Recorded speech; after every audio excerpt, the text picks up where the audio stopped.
Bonjour à toutes et à tous. Je l'avais annoncé depuis déjà quelque temps, et j'avais raison à 100%, l'État est complètement en faillite, l'État est au bord du dépôt de bilan, et il ne peut même plus se financer en se contentant d'emprunter de l'argent auprès des marchés financiers et de la Banque centrale à 0%, voire à taux négatif.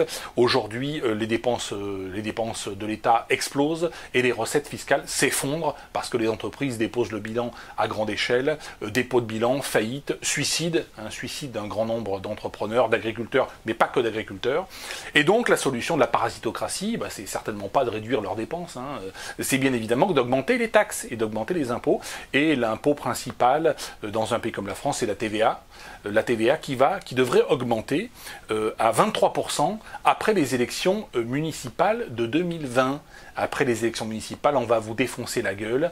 C'est ce qui est prévu par le charmant gouvernement que nous avons. Allez, c'est parti.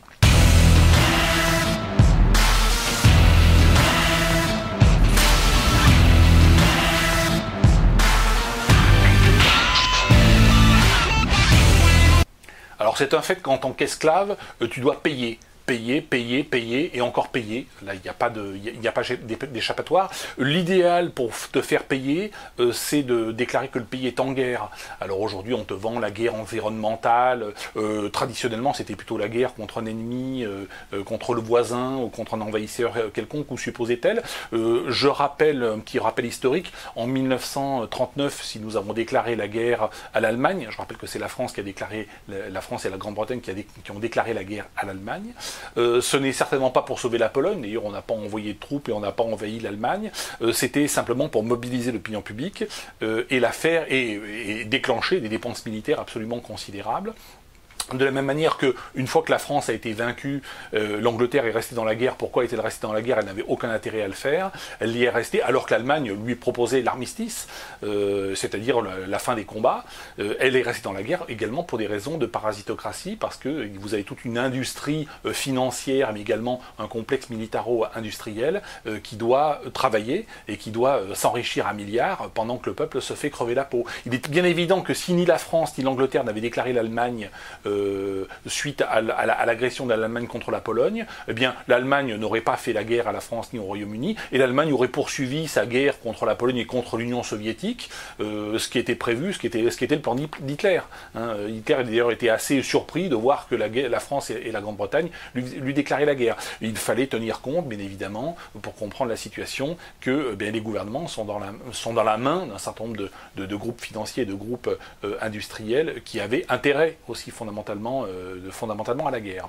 De la même manière que si les États-Unis, dans les années 30, ont complètement étranglé l'économie japonaise, si Franklin Delano Roosevelt a déplacé la base principale de l'US Navy, qui est à San Diego, qui est toujours à San Diego, il l'a déplacée à Pearl Harbor dans l'archipel d'Hawaï, qui à l'époque n'était pas un État américain, et s'il a étranglé économiquement le Japon, c'est certainement pas pour venir en aide à la Chine, qui avait été envahie, je rappelle, la Mandchourie en 1931 et le reste de la Chine à partir de 1937, car à ce moment-là, il aurait déclaré la guerre directement au Japon dès 1937. Non, il l'a fait pour pouvoir être attaqué, pour pouvoir dire ensuite, nous avons été attaqués, et donc nous devons nous défendre, et nous devons entrer dans une guerre mondiale qui va sauver l'économie américaine.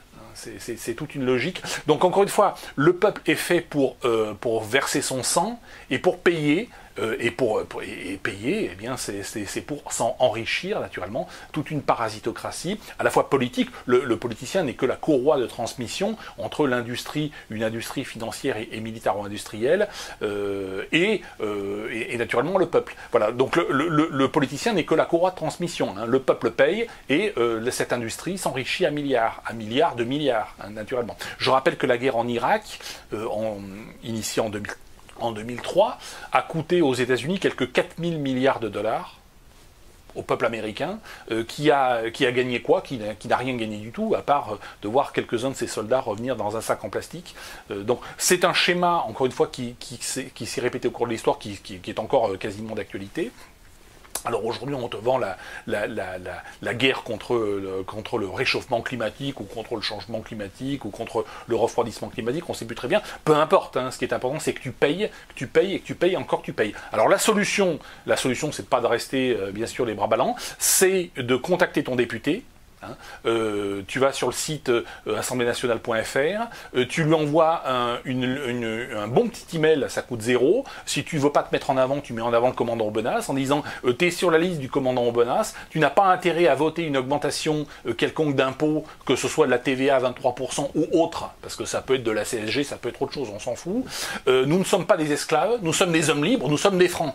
C'est une nouveauté, et tu n'es pas dans les petits papiers du commandant. Et le commandant, il va venir te taper si tu ne fais pas ton boulot, qui normalement est de protéger le peuple de la parasitocratie, de l'industrie financière et de l'industrie militaro-industrielle, et puis également des activités de service. Tu es, cher monsieur le député, hein, cher ami, ou madame le député, ou madame la députée, tu es dans le collimateur du commandant Aubenas. Donc c'est mal barré pour ta gueule. Hein, voilà. Donc il ne faut pas se laisser faire, il faut diffuser bien sûr l'information, il faut diffuser cette vidéo, et encore une fois, si vous vous comportez en esclave, si vous vous comportez comme des chiens ou comme des chiennes, bah vous serez montés comme des chiennes. Hein, voilà. Si vous vous comportez en homme libre et en franc, eh bien vous serez quelque peu respecté par votre député. Et d'ailleurs, si vous lui envoyez une lettre, encore une fois, pas de menace directe, ça sert à rien, vous aurez des ennuis avec la justice, ça sert à rien. Mettez-moi en avant, hein, ils connaissent le commandant Aubenas et ça commence à chauffer dans les couloirs de l'Assemblée nationale me concernant. Voilà, mais mon rôle est là. Il faut bien comprendre que la révolte des Gilets jaunes n'était qu'une étape, que la TVA à 23% ou autre mesure d'urgence pour augmenter les revenus de la parasitocratie va entraîner d'autres révoltes beaucoup plus violentes, 2 fois, 3 fois, 10 fois plus violentes, jusqu'à l'effondrement final. Je rappelle que la bourse monte tous les jours, que le marché obligataire monte tous les jours, que l'immobilier monte tous les jours, parce que les taux d'intérêt ne cessent de baisser. Aux États-Unis, Trump travaille à faire baisser encore les taux d'intérêt de la Banque centrale américaine, ce qui devrait relancer pour quelque temps encore l'économie, mais jusqu'au jour où tout s'écroulera. Et il faut bien comprendre que les grandes révolutions, elles démarrent toujours d'un effondrement économique, 1789, 1929 en Europe, et avec effectivement des conséquences terribles pour des pays comme l'Allemagne ou des pays comme l'Autriche ou l'Italie. Et puis, naturellement, aujourd'hui on est en 2019, alors 2019, certains prédisent que les années en neuf, c'est jamais très bon. Eh bien, nous pouvons également avoir un crack cette année, un crack financier, un crack boursier tout à fait majeur. Peut-être 2019, peut-être 2020, peut-être 2021, peu importe. Ce qui est important, c'est de se tenir prêt, et c'est d'être conscient politiquement que l'on est traité en esclave par une parasitocratie. C'est pas une question de guéguerre gauche-droite, on s'en fout. Nous devons abattre la parasitocratie au sens propre comme au sens figuré. C'est mon boulot. Merci à tous et à bientôt.